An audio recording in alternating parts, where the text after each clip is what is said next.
Okay, Sierra, testing out the frame for me. Is that good? Yeah, can you just sit in my chair and let me know if that's a good place?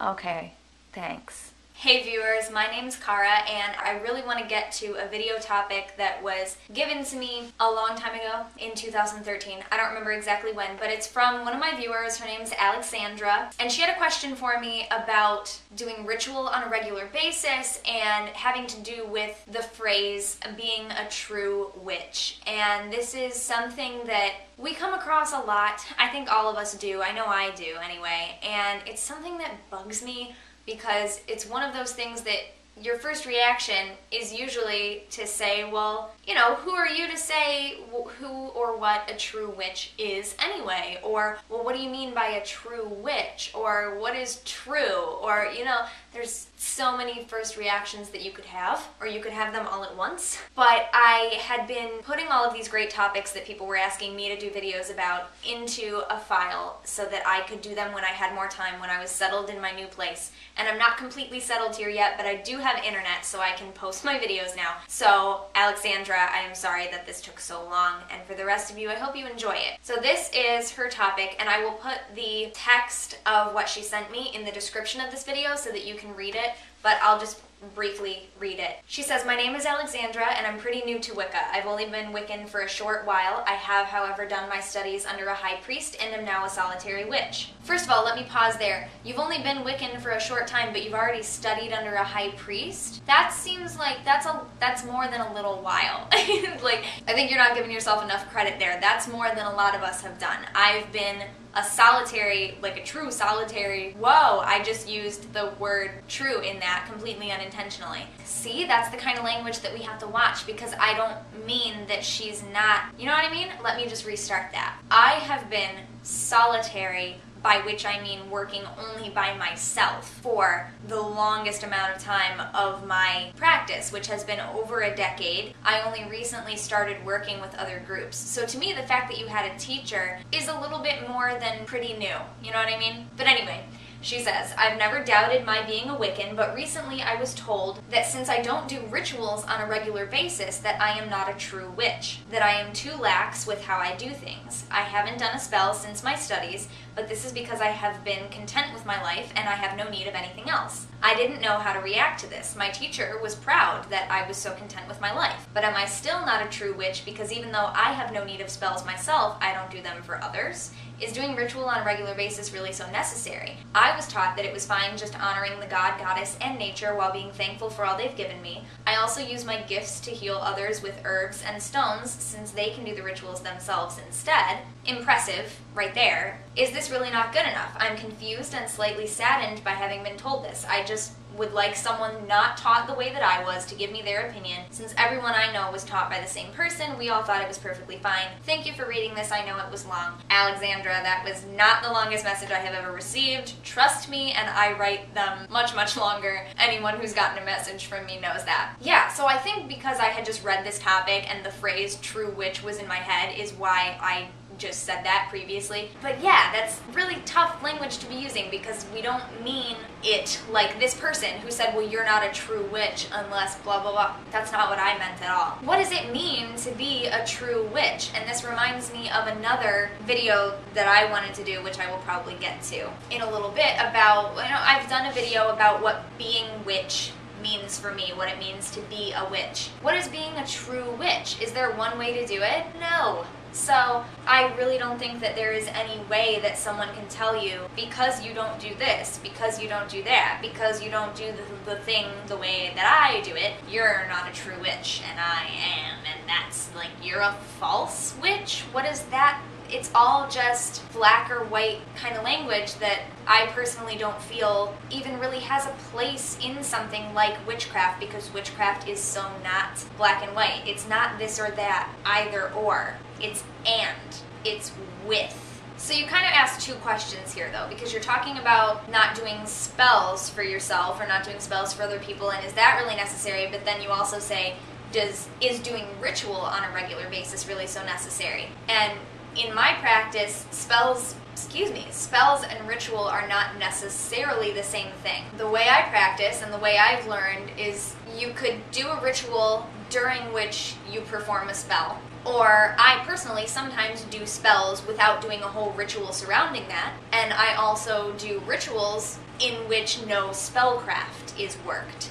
So to me, rituals and spells are not necessarily the same thing, but you can do a spell within a ritual. To me, there's kind of two questions here.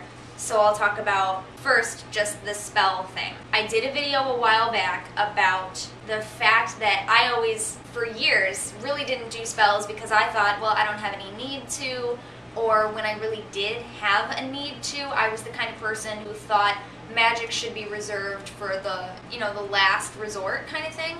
I thought, if I can handle it in a mundane sense, I should. I shouldn't do magic willy-nilly for every little thing. And that's just how I was. And then what I had done before was a video response to someone else. I feel it was Cole, one of my pagan perspective guys, talking about doing magic. Do all the magic is what my video's name was. I'll put a link to it. But then I talked about how I sort of realized over the years that that's not necessarily the way to do it. And that also kind of reminds me of, there's a local church around here that the sign, at the end of their driveway for a long time said something to the effect of, prayer should not be a last resort. It's the same kind of idea that I don't know, I had this misconception that we should wait to do spells until we really need to. And then there's this other school of thought where you should do spells all the time because you should be constantly practicing that and constantly using those skills and honing those skills. And I still don't do spells all the time, but I definitely do them more often than I used to. But no, I don't think that if you're not doing spells that you're not a true witch at all. It doesn't mean that you never do them or that you never have or that you never will. You're just not doing any currently. We don't have to be constantly stirring stuff in a cauldron to be a witch, And the idea of if you're not doing spells for yourself, you should be doing them for others is a totally different argument because, there are a lot of people who believe that you shouldn't do spells for others without their permission, or, there's a whole nother conversation there. I don't usually do spells for other people. And then there's the misconception that comes from, this is going to be talked about more when I do my media representations of witches stuff, but in Charmed, they make a really big deal about not doing anything for personal gain. So there's a lot of people who have this concept of you can't do any magic for yourself because it's personal gain. But in reality, most of the magic that we do is for ourselves, and it's for bettering ourselves and getting what we want, and that's not a bad thing the way that it's portrayed in that TV show. It's not like, ooh, no personal gain. No, personal gain is what this path is about. We're gaining in so much. It's not in a selfish sense, but it's in the way that, yeah, we're gaining something. We're getting knowledge out of it. We're getting experience. We're getting these skills and relationships and so much good stuff. I mean, do spells for other people if you want to, or if they would like you to and you have their permission, whatever. Again, separate conversation. And then, is doing ritual on a regular basis really so necessary? I would also say no, usually. Lately, however, I am actually going through several challenges this year in 2014. And one of them has to do with challenging myself to, these are challenges that other people have given me, but one of them has to do with challenging myself to do things regularly and do that purposely and mindfully. And because I've always been the kind of person who would have been called too lax, and I would let things go and put things off, and if I didn't feel like I had to do it, I wouldn't do it. So I'm certainly not condemning you for being lax, because that's how I tend to be. All I'm saying is that now I am learning that there is also something to gain from trying to make yourself be less lax and giving yourself more of a structure. Again, that's why it's a challenge. It's something that I'm facing as a challenge because I've never done it. So no, I don't think that it's wrong of you to not be doing anything at the moment because, like you said, you're doing these other things, which is great. You're still using your gifts in other ways. I wasn't. When I wasn't doing spells and rituals, I was just kind of like, whatever. I would still do my videos and I would still read and study and talk about it and do little things, but I wasn't using my gifts to help others the way that you say you are. So I think you're doing pretty well, but again, this is just my opinion. So is doing ritual on a regular basis necessary? Yes or no? It depends on what you want to do with your path, and it's really not anyone else's business what you do, especially if, like you said, you learned from someone who has taught you this way, and they're happy that you're happy with your life, and if they're not concerned about it, and you're not concerned about it, and the people that you work with aren't concerned about it, but really mainly, if you're not concerned about it, then don't be. Are you concerned?